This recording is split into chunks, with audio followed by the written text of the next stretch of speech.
wanta nuuf fardee garbuunoo akkuma argaa jirtan firaashaan irra dhiisu kunuuti. Wanta nuuf fardee bulu kunuuti. Kanumaan qaba. Kana nuuf fardee bulaa jira. Yeroo keessanii ilaaltan taariikii mageen jireenya gaarii itti ba'ee jireenya gaarii jiraataa irra haala gaarii keessa jiraatanii waan baay'ee haasawaa turtan.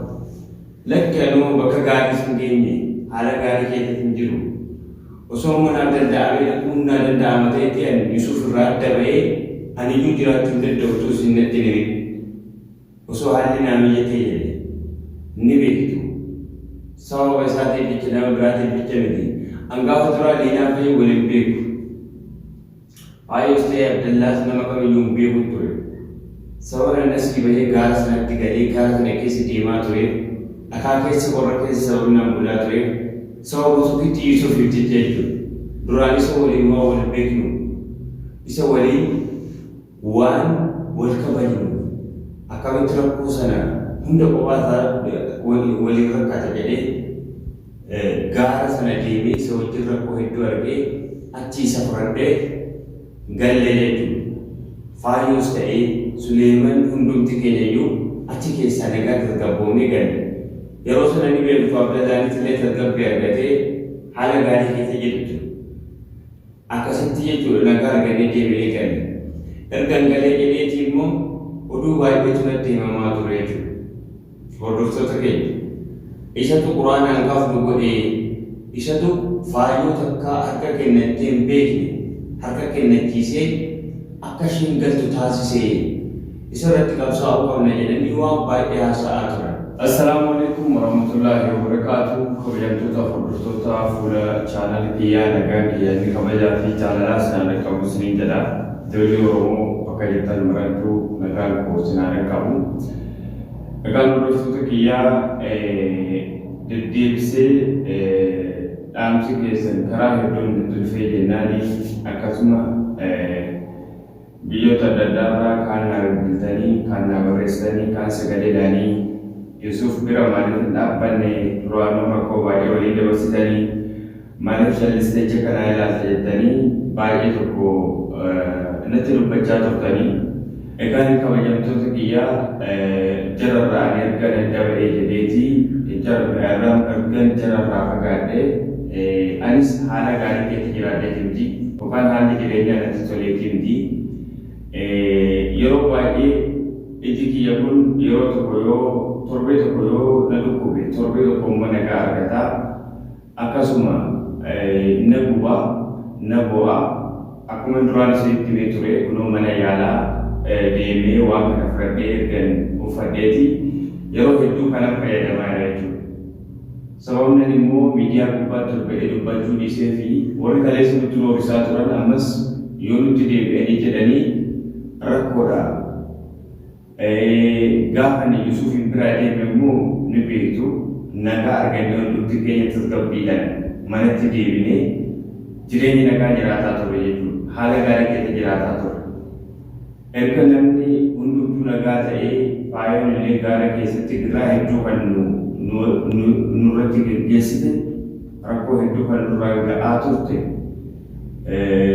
booji'amtii erga ishee manatti galtee tasgabbii arganneerra jennee gammachuudhaan ta'aa turre jechuudha. Sana booddee osoo wajjin hin kofallee taphannu akkuma isin nu hordofaa turtan waan baay'ee hojjetaa turre hordoftoota keenya.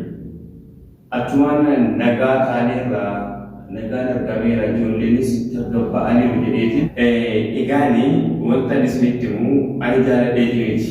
Jararraa sabbanni sababni ani fagaadhee fi hojii tokkotu jiranaa jedhanii turan. Jarana yeroo dheeraadhaa fi rakkoo keessa ture ni beektu. Irraa keessa ture. Rakkoo sanarraa kaaniin dirqama hojjetanni jiraachuun keenya dirqama jedheeti achirraa deeme kanan fagaadhee. Erga jararraa fagaadhee jedheetis hojii sun hojii gaara waliin wal qabatudha. Israa'el immoo yeroo sana deddeebitee biyya kana rukutaa turte. Kanaan gaara kana nurratti rukutte jedhanii sodaatanii warri Arabaa mana hojii sana cufan. Anis dhufee ijoollee Oromoo tokko argadhee asitti tafe. Ganaa jechuudha fuulduratti sin argisiisuu hin danda'a saayiba kiyya tokko kan dhufee erguma lasu dhufeetti isaa eegoomee jedha jechuudha. Isatu manatti kan allee akka argadhee as keessa jiraatu na godhe.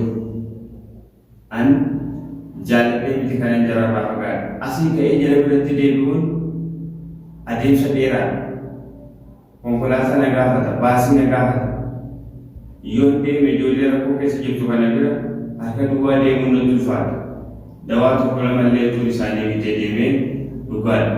Namatti tola. Garuu maal godhu? Ani ofii biyyaafuu qophaa waan hojjetadhee maallaqa argachuu hin dandeenye akkasumatti jiraataa jira. Egaa haalli keessa jiru akkasumitti fakkaatu sana miti.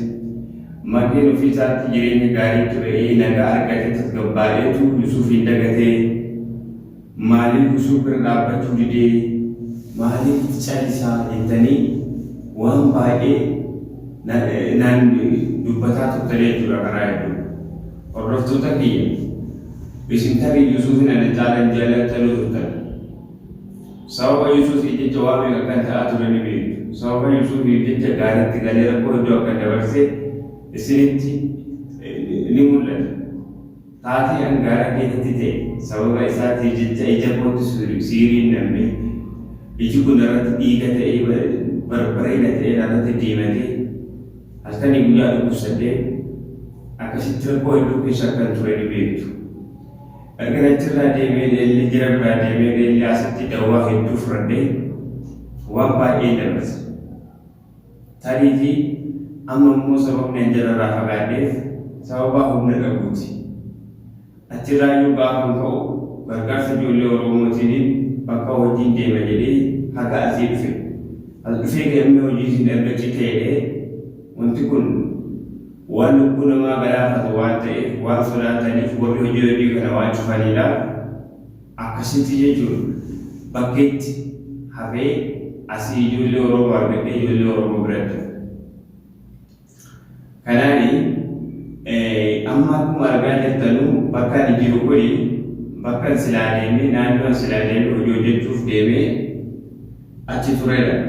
Garuu hojiin sunis erga milkaa'uu dhabeeti of seetuman ijoollee Oromoo biratti hafee haga naa danda'ame waan hin qabu dawaa tokko tokko bitadhee asuma taa'ee haga Rabbiin gargaareen jiraachaa jira.